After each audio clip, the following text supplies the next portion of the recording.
Content creation distorts your perception of reality. So what we will cover in this video,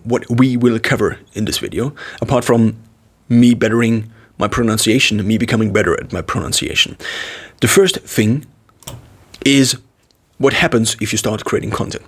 The second thing is bringing it to a bigger level, basically to the social level. What happens if you talk about things and get social confirmation, whether this is on the internet or in real life. And the third thing now is what we should conclude. So now let's go to the first thing on top again. What happens if you start creating content by documenting the things, basically? So I take this approach of documenting the things you are already doing, and you could also take it.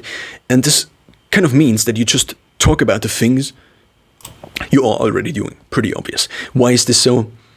It's obvious, but it's nevertheless very efficient.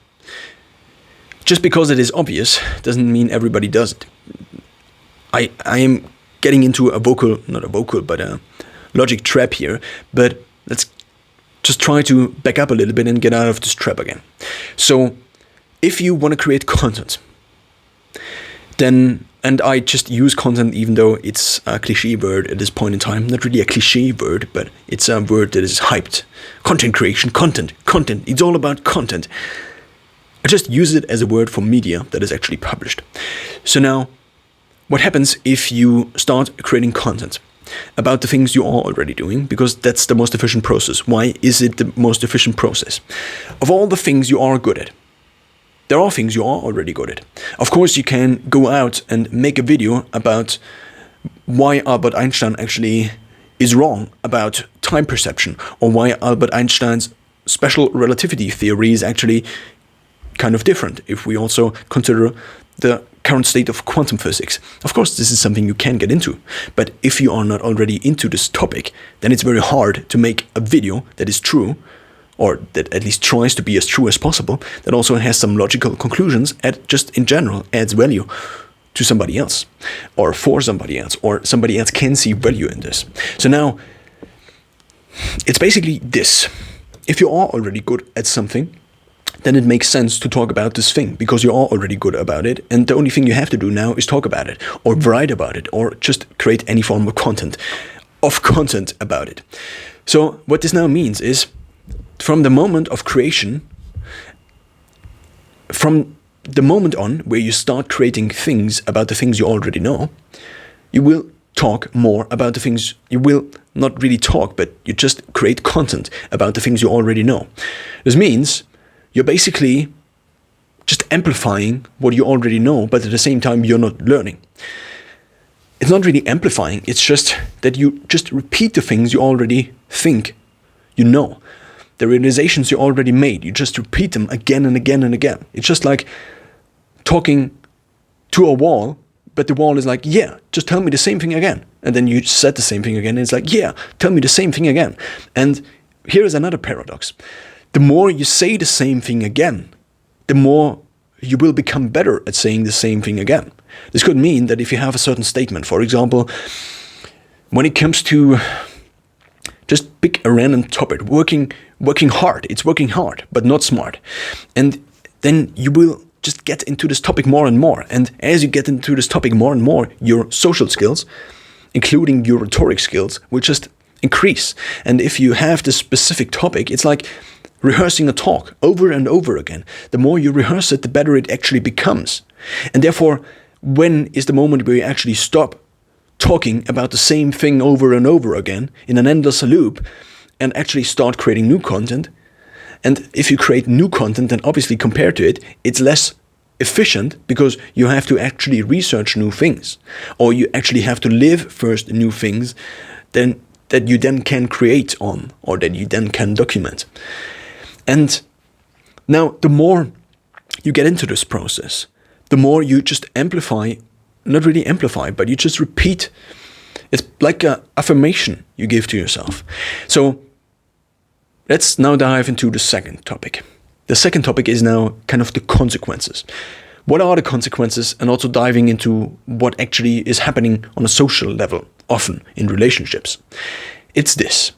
If you tell somebody else about something you did, and the other person either says nothing, so basically neutral, says something negative or something positive. These are the things that can happen. Even though neutral is a very small line, it's basically infinitely small because it's a line. Therefore, things tend to be positive or tend to be negative, and most things tend not to be neutral. Therefore, nothing is basically neutral. That's kind of what I'm saying, but it's also what mathematics just says. Now, here's the thing.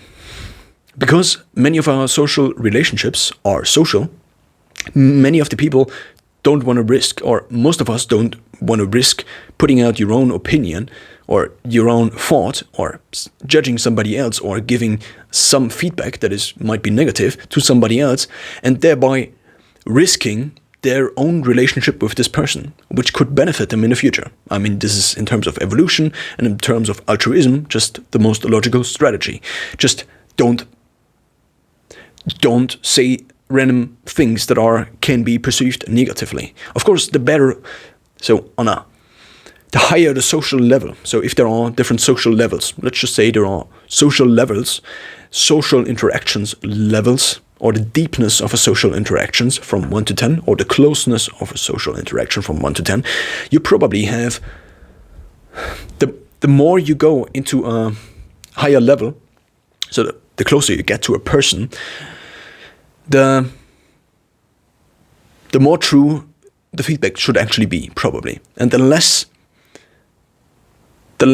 deep the level actually is, the more you actually want to respect the other person as a person and not so much strive for the truth whenever saying something to this person. So now, if somebody is already a friend, of course, there is this trap still that the more you say things that the other person will perceive negatively, the more this person probably won't get deeper into any relationship or keep this relationship at a constant good level anymore.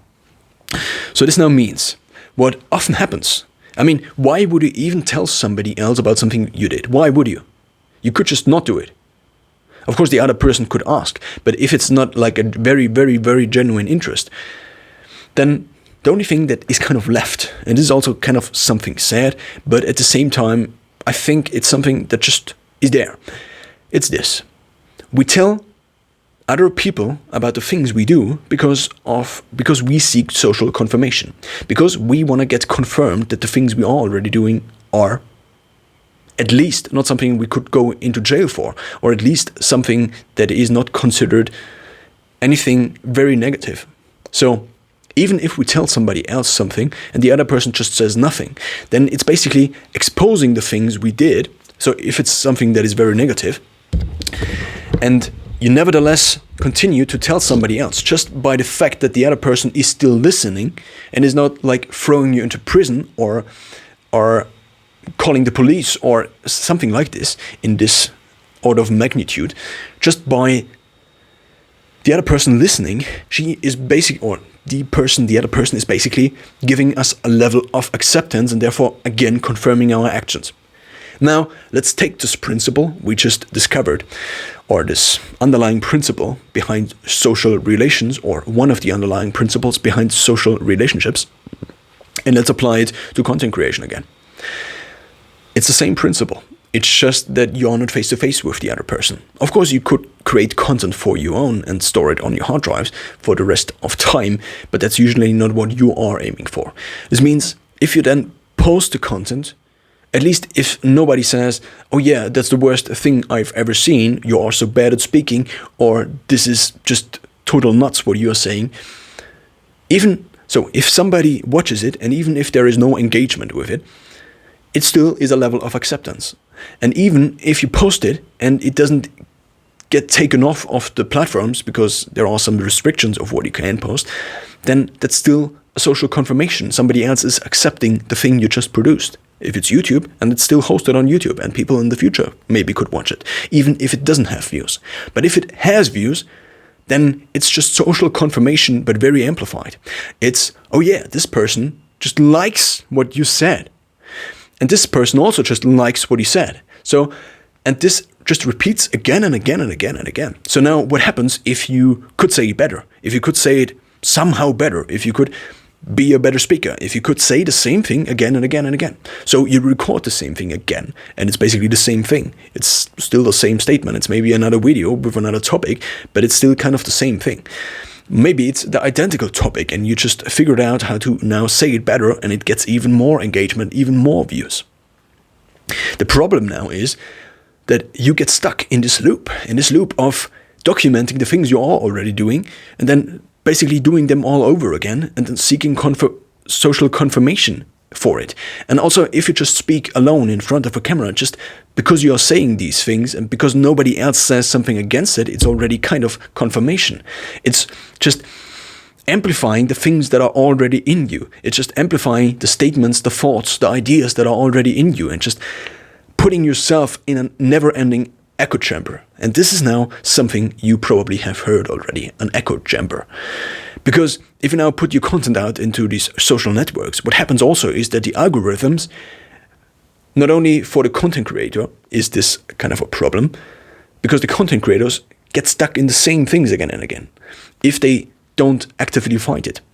And also on the consumer side, the person who consumes content will just receive the same ideas again and again and again, but this is a problem that is already discussed extensively, and therefore I will not dive into it to this extent, or at least not to the same extent to which I just discussed this content creation topic. So this was the second point, and now let's actually move to the third point. What is the conclusion of all of this? You have to actively fight it, because if you don't actively fight it, you would just talk about the same things again and again and again. For example, all the videos up to this point I created were things that I already had in my head. If I, for the rest of time, just record things that are already in my head, then I just procrastinate. It's not really procrastinating, because procrastinating would mean that you actually intend to do something but then not do it. But till the end of time, I would just talk about the same things again and again and again. And because people now subscribe to this kind of content, that also puts me in a position where I have to deliver the same kind of content again. Also for everybody else who creates content. Because the closer the niche is, so the more specific the topic actually is that you are creating, or the content for the specific topic you are creating. And also on the consumer side again, if you then watch a very specific kind of content and this person just goes into another topic entirely. So let's say from working hard but not smart into finance. Of course, some of these people might follow you, but the other people might not. And this is the reason then the algorithms don't optimize for this kind of content that is kind of varying again and again. Of course, if it is varying and that's the concept, then this could still be a concept then, because the people watch you. I mean, a single video, for example, is watched for what is in a single video, and usually not for the great idea, because many of the people who see this video are first viewers probably. Of course, there might be some subscribers who already know you, but even if they are subscribed, they know you for the content you already made, and therefore it's an endless loop, because everybody who subscribed to you, everybody who follows you, everybody who thinks the content you put out is great, is already confirm basically just the things you already did, but not the things you will do.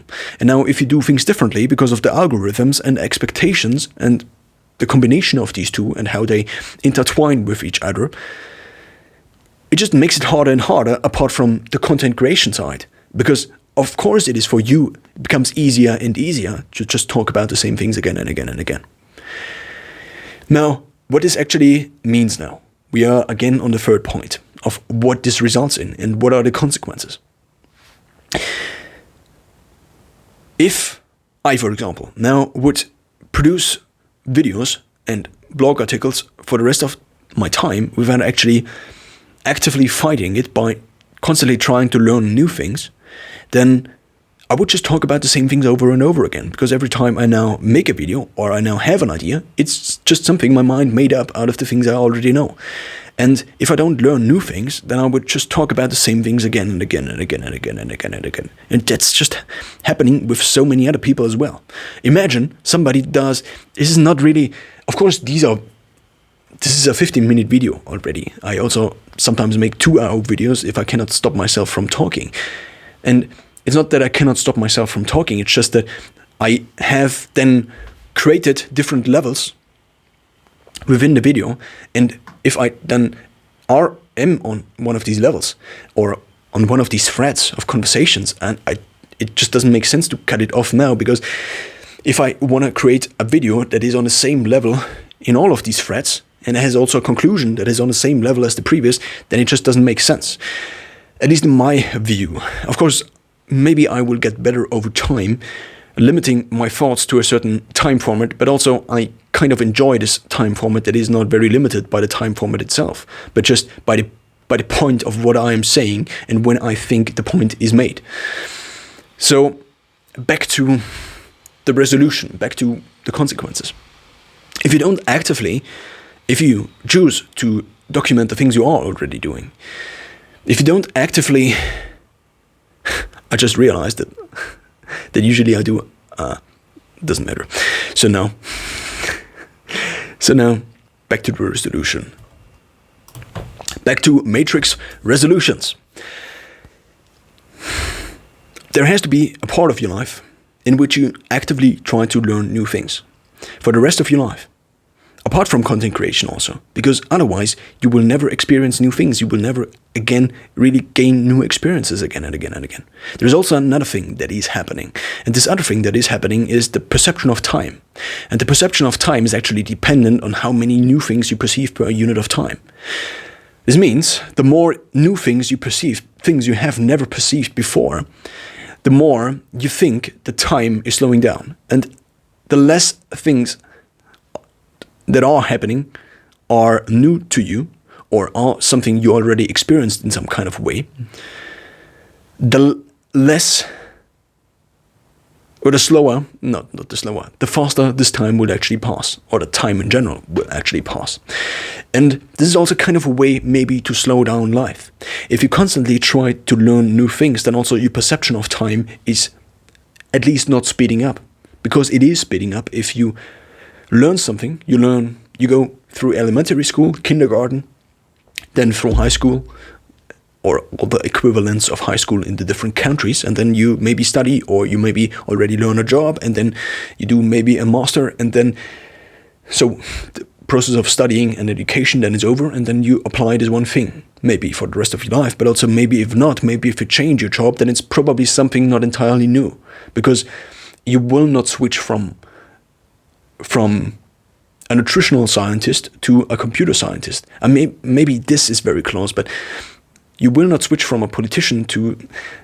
There are just topics that are not really connected, or from a truck driver to a data scientist. This is something that's probably not happening in 2 days. Of course, this still could be happening, but also because of how well the brain actually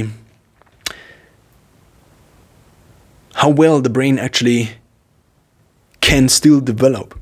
This is kind of limited. So this is called neuroplasticity, kind of the capacity of the brain to still rapidly learn new things. And this kind of ends at age 25. Of course, you can still do it. And what you need is actually a certain amount of focus. And you basically need to constrain your focus to a very high level. And then you can still basically mark to your brain or communicate to your brain that this is something that should be learned, and therefore it is then stored, but it's much harder. It becomes much harder. So now, as a final resolution, it creates this echo chamber on all sides. On the content creation side, because of all the things we discussed. On the consumer side, which is something that is already discussed in current media as of today. And on both sides, the only solution is to constantly try to not get into video suggestions again and again. Of course, if the video suggestion in it at some point in time not optimizes for the length of the view, so basically it doesn't optimize for maximizing screen time, but instead maximizes for the optimum learning curve in every single human. But that's obviously not what these platforms today are doing. They are optimizing for the maximum amount of screen time because that's a linear function that connects then to the AdSense they are able to generate, or to the ads that are served, or for the revenue that is made by the ads, because this is still based on time most of the time. And also, of course, on the viewership, but these are other factors. So now, what we actually need, and this is something I heard in a podcast recently, is that we kind of need these platforms to have a business model that optimizes for personal growth, basically. That optimizes for lifelong learning instead of optimizing for taking away as much time as possible from somebody's life, which is what they are currently trying to do. Not trying to do, but this is what is happening. This is why clickbait is happening. This is not just why clickbait is happening. Clickbait is just one side effect, one symptom of a bigger conglomerate of things that are happening and that are all trying to make some money. And this is also why I probably have now a heightened version of myself presented here. Because the more heightened this version of myself is, the more it is heightened. And the more it is heightened, the less it is close to the actual experience you would have in reality. And the more heightened something is, the more interesting it tends to be. It's the same with food. It's the same with so many other things. It's the same why it's not the same, but this symptom is also can be seen in very fast YouTube cuts. It also can be seen in 3-second TikTok videos. The more you heighten reality, the more interesting it becomes. Of course, this is not always the case, but this is just the general principle that lies behind many of these things. And the more I rehearse something, like a talk, and if I make the same video again right now, it will be better probably. If I don't have like a mental decline in terms of mental performance in 20 minutes or in 10 minutes, it will be a better video probably, because I just repeat the things I already said, and therefore the structure will be clearer because I have a clearer structure in my mind and I can make the point even better. And this is the content creation paradox, or the document versus create paradox. That's actually what I said in the beginning.